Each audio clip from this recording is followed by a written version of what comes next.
everything's under the lens of God is in control. God is doing these things. There are spiritual beings at work. So we're going to go back up there to the skies. We're going to talk about the stars. All right, so stars, more than flaming gas balls, because they don't understand these as flaming gas balls. They have no idea that there's these balls of gas up there burning. It's a whole nother world up there. So established on day 4 with the sun and moon. Now, I think most of us at least know that ancient cultures tend to worship the sun and the moon. There were gods associated with that. It's because they linked, as ancient people believed, that because God is up there and there are these things shine up there, that they must be associated with the gods. And by that I mean Elohim in some way. There must be some relation between them and spiritual beings. So what we find in day 4 is that they're given tasks to give time for seasons. Does not mean the 4 seasons. That's not what that means. The word is tied to festivals and meeting places. It's their way of being able to tell what the Jewish calendar is. Signs, which we can get into that in a minute, and days and years. So they're ultimately there to help them know when things are. That's what the light is for.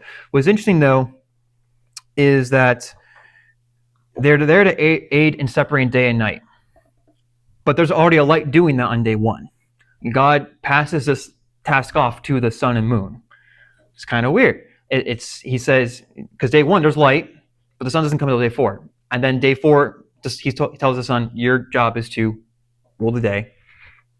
Moon, your job is to rule the night. The word signs also translates as symbols and banners. It's the same word used when at the burning bush.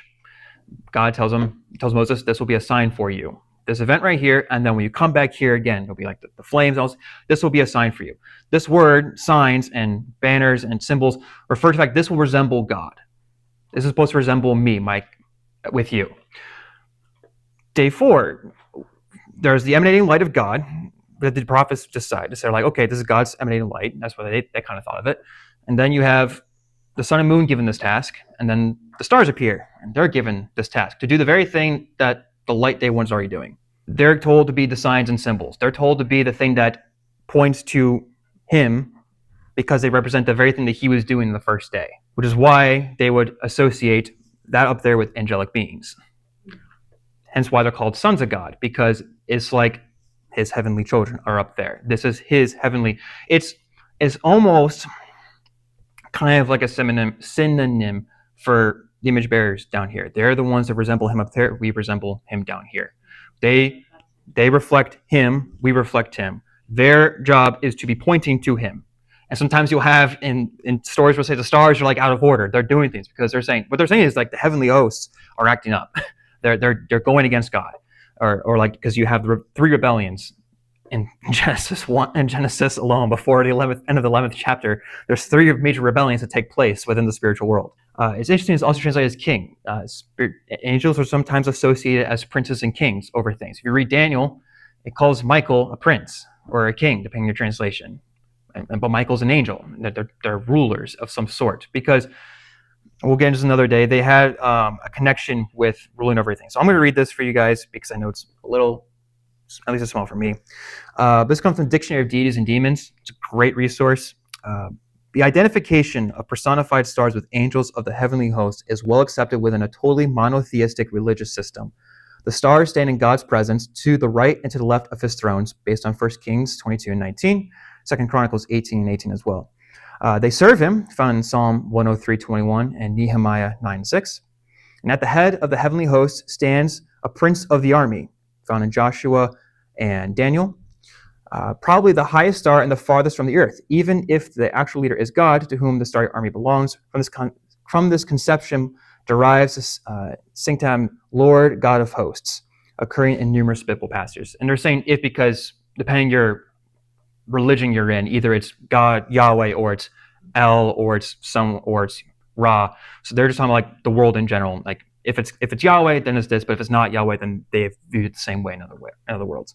But it's the heavenly hosts, which is interesting. When you go to Genesis 2, it says that he put the hosts in their place.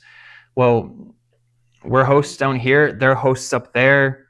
They're called heavenly hosts frequently. Hosts also translated as armies in some facets. It's they're tied. Michael Heiser states the point of star language for divine members of the heavenly host should be obvious. The members of Yahweh's hosts are not of earth.